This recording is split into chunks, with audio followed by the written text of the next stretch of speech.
Hello viewers, welcome to our YouTube channel MR classes, जहां मैं आपको बिल्कुल बेसिक से इंग्लिश करा रहा हूं। तो कल मैंने आपको ए से जेड तक फोनिक साउंड्स कराए थे कि ए से जेड तक हमारे जो लेटर्स हैं उनसे अगर हम हिंदी में वर्ड्स बनाएं तो फोनिक साउंड्स किस तरह से बनते हैं हमारे। ठीक है, अब मैं आगे आपको कराऊंगा।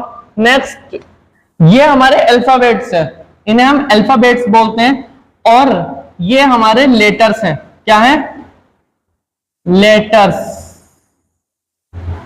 लेटर्स क्या होता है? लेटर्स होता है वे छोटी से छोटी ध्वनि जिसके टुकड़े नहीं किए जा सकते।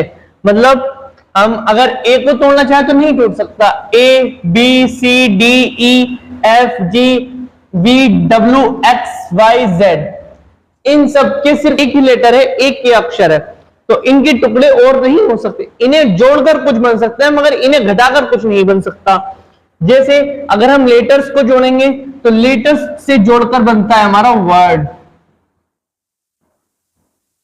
वर्ड को जोड़ के हमारा बनता है सेंटेंस, और सेंटेंसेस को जोड़ के हमारा बनता है पैराग्राफ।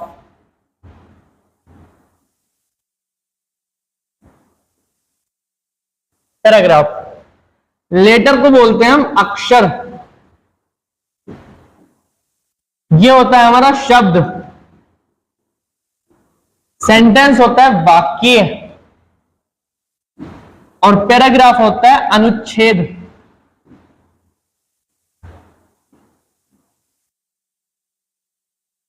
अक्षर को मिलाकर शब्द बनता है, शब्दों को मिलाकर वाक्य बनता है, और वाक्यों को मिलाकर अनुच्छेद बनता है।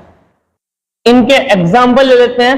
अक्षर, अक्षर को मिलाते हैं, जैसे जी प्लस ओ प्लस आई प्लस एन प्लस जी, गोइंग। ये बन गया हमारा शब्द गोइंग। वाक्य बनाते हैं, आई एम गोइंग। पिछली वीडियो में मैंने आपको कराया था, ये आई नहीं होता, आई नहीं होता, ये होता है आय। आय, ठीक है, आय। सो एक बार अगर आपने वो वीडियो नहीं देखी तो आप पिछली वाली वीडियो देख सकते हैं फोनिक साउंड की, उसमें आपको क्लियर हो जाएंगे वर्ड्स। ठीक है, उसके बाद आई एम गोइंग, वर्ड्स को बनाकर अनुच्छेद बनता है, पैराग्राफ बनता है।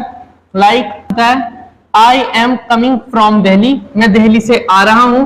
I am going to my home, मैं अपने घर जा रहा हूं, दिल्ली से आ रहा हूं और घर जा रहा हूं। I will be there as soon as possible, और मैं वहां जल्द से जल्द होऊंगा। यहां तक बातें क्लियर हो गई हैं। अब मैं आपको कराऊंगा कि सेंटेंसेस में सब्जेक्ट और ऑब्जेक्ट कैसे पता लगाए जाते हैं और क्या होते हैं। पहली बात तो मैंने सेंटेंस बताया, वाक्य होता है जो कि वर्ड से मिलकर बनता है। उस हर सेंटेंस में कोई ना कोई सेंस होता है। ठीक है, सेंटेंस ऐसा नहीं बना सकते आप। गोइंग, ये भी वर्ड हो गया, प्लस कर दिया कमिंग, प्लस डूइंग, ये वर्ड्स हैं, इन्हें जोड़कर ये सेंटेंस नहीं बनेगा। क्यों? क्योंकि इन वर्ड्स का कोई मीनिंग नहीं है। अगर सबको जोड़ा जाए तो कोई मीनिंग नहीं है। जैसे जाना आना करना, कोई मतलब नहीं है जाना आना करना। और अगर बनाया जाए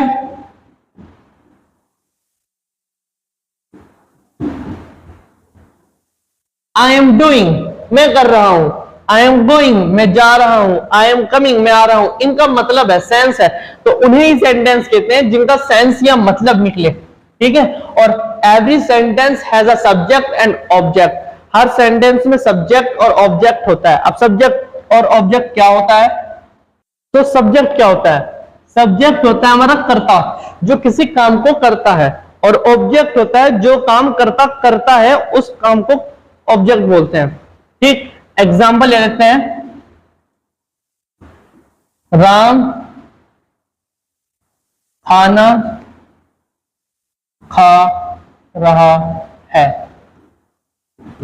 ये एग्जाम्पल है, राम खाना खा रहा है। तो राम जो खाना खा रहा है, कौन खा रहा है? राम। राम हो गया हमारा सब्जेक्ट। और क्या कर रहा है, खाना खा रहा है, ये हो गया ऑब्जेक्ट।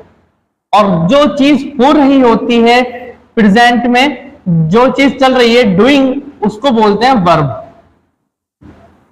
Verb, object, subject. आया समझ में? राम खाना खा रहा है, राम जो काम को कर रहा है, करता है, वो सब्जेक्ट होता है। जो काम हो रहा होता है सब्जेक्ट के द्वारा, वो ऑब्जेक्ट होता है। और जो काम है वो वर्ब है, कर रहा है वो वर्ब है।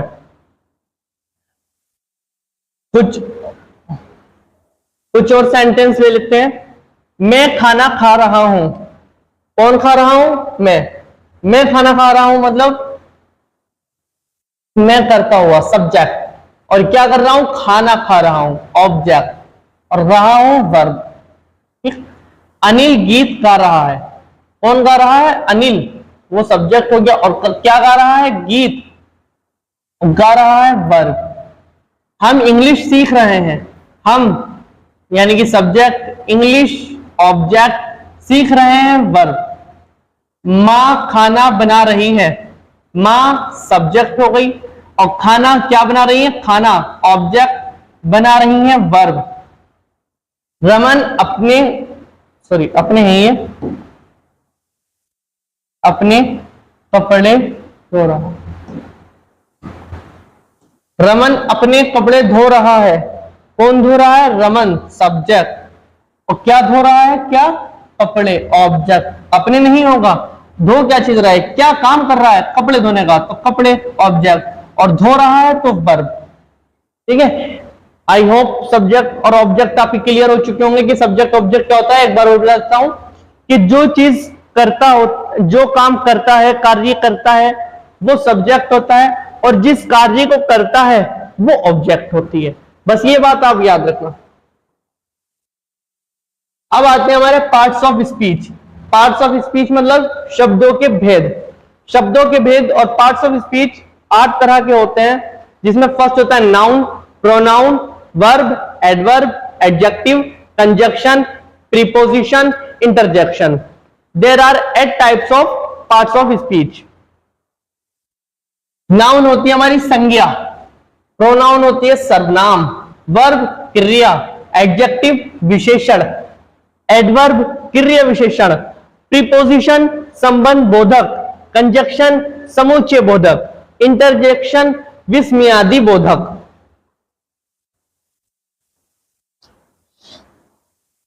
नाउन, नाउन होती है संज्ञा। The name of person, place और थिंग इज कॉल्ड नाउन। ठीक है, किसी नाम, जगह व वस्तु को संज्ञा कहते हैं। जैसे राम, ये एक नाउन है। क्यों? क्योंकि ये एक नेम है, पर्सन का नेम है। दिल्ली,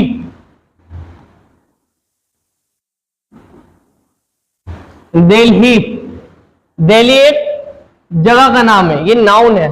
और थिंग वस्तु, टेबल, पेन, यह भी एक नाउन है। क्यों? क्योंकि ये किसी ऑब्जेक्ट का नेम है, वस्तु का नाम है। प्रोनाउन, प्रोनाउन होता है सर्वनाम। Pronoun are words use in the place of noun.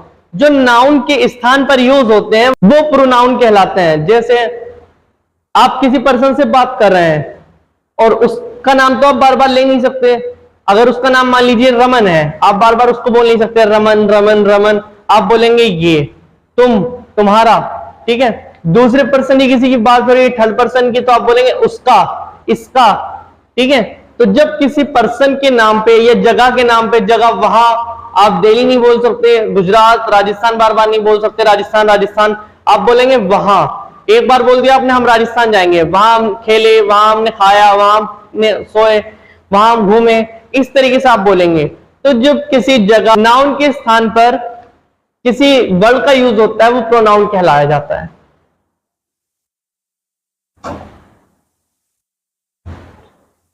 Verb, verb मैंने अभी आपको सेंटेंसेस में बताया है, जो काम हो रहा है, जैसे खा रहा हूं, पी रहा हूं, सो रहा हूं, जा रहा हूं, रो रहा हूं, हंस रहा हूं, खेल रहा हूं। ठीक है, ये सब वर्ब्स हैं। क्यों? क्योंकि डूइंग है, ये हो रहे हैं, प्रेजेंट टाइम में चल रहे हैं। ठीक है, तो ये हमारे वर्ब है। एडजेक्टिव, एडजेक्टिव होता है हमारा विशेषण। An adjective gives additional information about the noun और द प्रोनाउन। जब नाउन और प्रोनाउन की कोई एडिशनल इंफॉर्मेशन मिलती है उसे एडजेक्टिव बोलते हैं। एग्जाम्पल, दिल्ली एक बड़ी जगह है। क्या बड़ी जगह है? दिल्ली। तो दिल्ली हमारा क्या है? नाउन। और बड़ी क्या है? दिल्ली। तो एडजेक्टिव मतलब नाउन को दर्शा रही है। बड़ा होना दिल्ली को दर्शा रहा है, मतलब नाउन को दर्शा रहा, एडजेक्टिव दर्शा रहा है नाउन को। इसी तरीके से राम अच्छा व्यक्ति है। अच्छा कौन है? राम। तो अच्छा राम को दर्शा रहा है, यानी कि एडजेक्टिव नाउन को दर्शा रहा है। इसी तरीके से मेज बहुत मजबूत है। मजबूत है, क्या मजबूत है? मेज, एडिशनल इंफॉर्मेशन है। मेज बहुत मजबूत है, टेबल बहुत स्ट्रांग है, और पेन की लिखावट बहुत अच्छी है। अच्छी, ठीक है, जहां अच्छा, स्ट्रांग, मजबूत ये वर्ड्स यूज हो जाएं वो एडिशनल इंफॉर्मेशन होती है, और नाउन और प्रोनाउन के लिए यूज होती है तो वो एडजेक्टिव कहलाता है। I hope you understand. Now adverb, क्रिया विशेषण। The word gives additional information about the verb. जब वर्ब क्या थी? हमारी क्रिया, कोई भी काम होना। ठीक है, जाना, खाना, हंसना, पीना, खेलना, ये सब हमारे वर्ब्स हैं। ठीक है, तो ये वर्ब्स में जब एडिशनल इंफॉर्मेशन लगती है तो वो एडवर्ब कहलाया जाता है। एडिशनल इंफॉर्मेशन मैंने अभी आपको एडजेक्टिव में बताया। इसी तरीके से राम बहुत तेज दौड़ता है। तो कौन तेज दौड़ता है? राम। ठीक है, बट अब ये राम जो तेज दौड़ता है ये दौड़ने से आ रहा है। ठीक है, उसकी गति को दर्शा रहा है। तेज दौड़ता है, तेज दौड़ना, दौड़ने पे निर्भर है अभी, ना कि राम पर। अगर दौड़ना उसका धीमा हो जाता है तो यहां हो जाएगा राम बहुत धीमे दौड़ता है, राम बहुत धीमी दौड़ता है। तो इसी तरीके से इन वर्ड्स को जब कोई भी वर्ब पे निर्भर होता है तो वो वर्ब एडवर्ब कहलाती है। ठीक है, I hope you understand. Preposition, संबंध बोधक। ठीक है, the preposition shows the relationship between a noun और pronoun and some other words in the sentences. जब कोई भी वर्ड रिलेशन बताता है दूसरे नाउन या प्रोनाउन या अदर वर्ड्स के साथ तो वो प्रीपोजिशन कहलाई जाती है। जैसे this pen on my hand, या this pen under my hand. ठीक है, दिस पेन, ये पेन ऑन माई हैंड, मेरे हाथ पर है। This pen under my hand, ये पेन मेरे हाथ के नीचे है। तो ऑन और एंड, अंडर, ये दोनों प्रीपोजिशन होंगी। इसी तरीके से this pen between my hands, this pen between my hand, ये पेन मेरे हाथों के बीच में है। This pen between my hand, तो बीच में है बिटवीन, और बिटवीन ही प्रीपोजिशन है। दो वर्ड्स को बता रहा है कि वो अंदर है, ऊपर है, नीचे है। जब वो इस तरीके के वर्ड्स या सेंटेंस को बताता है कि कहां पर है, अंदर है, ऊपर है, नीचे है, तो वो प्रीपोजिशन कहलाता है। कंजक्शन, समुच्चय बोधक। Those words which does the job of joining sentences are part of sentences are known as conjunction. Words जो दो वर्ड्स या सेंटेंस को आपस में जोड़ते हैं उन वर्ड्स को कंजक्शन कहते हैं। एग्जाम्पल,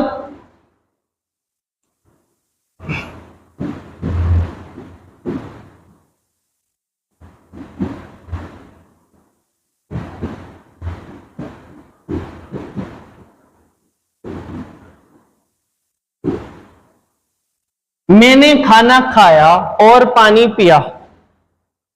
मैंने खाना खाया और पानी पिया, ये दोनों अलग अलग सेंटेंसेस है, इन्हें जोड़ रहा है और।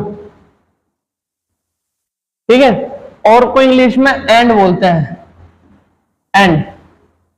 ठीक है, जब दो वर्ड्स और सेंटेंसेस को जोड़ा जाता है और उन दोनों वर्ड्स और सेंटेंसेस को जो चीज जोड़ती है वो चीज कहला जाती है conjunction. Last is interjection. Interjection है हमारा विस्मयादि बोधक। The sentences which use exclamatory mark with the words are known as interjection. जिसमें एक्सक्लेमेटरी मार्क लगता है, एक्सक्लेमेटरी मार्क आपने देखा ही होगा, इसे बोलते हैं एक्सक्लेमेटरी मार्क। और ये एक्सक्लेमेशन होता है, एक्सक्लेमेशन, एक्सक्लेमेशन, एक्सक्लेमेशन होता है। अगर ये सिंगल है तो एक्सक्लेमेशन, और अगर किसी सेंटेंस में लास्ट में है वर्ड में तो वो होता है एक्सक्लेमेटरी मार्क। जैसे इसमें एक और चीज होती है इंटरजेक्शन में, आपने देखा होगा कि बहुत सी चीज को देखे लोग अचंभित हो जाते हैं, मतलब एकदम से देख के वाव क्या चीज है, मतलब इस तरीके से जब बोलते हैं वाव वाव, और इसके लास्ट में लगता है एक्सक्लेमेटरी। जब भी एक्सक्लेमेटरी लगेगा, जब भी एक्सक्लेमेटरी पॉइंट लगेगा तो आप पहचान लीजिएगा कि ये इंटरजेक्शन है। बिना एक्सक्लेमेटरी मार्क के कोई इंटरजेक्शन नहीं बनता। 100% कंपलसरी है कि एक्सक्लेमेटरी मार्क के लिए एक्सक्लेमेशन लगा होना चाहिए वर्ड के आगे, जब भी वो वर्ड इंटरजेक्शन कहलाएगा। आई होप आपको ये वीडियो अच्छी लगी होगी और आपको सब चीजें समझ में भी आई होगी। जो चीज आपको नहीं समझ में आई हो तो आप मुझे कमेंट कर दीजिएगा, मैं नेक्स्ट वीडियो में उससे बेहतर समझाने की कोशिश करूंगा।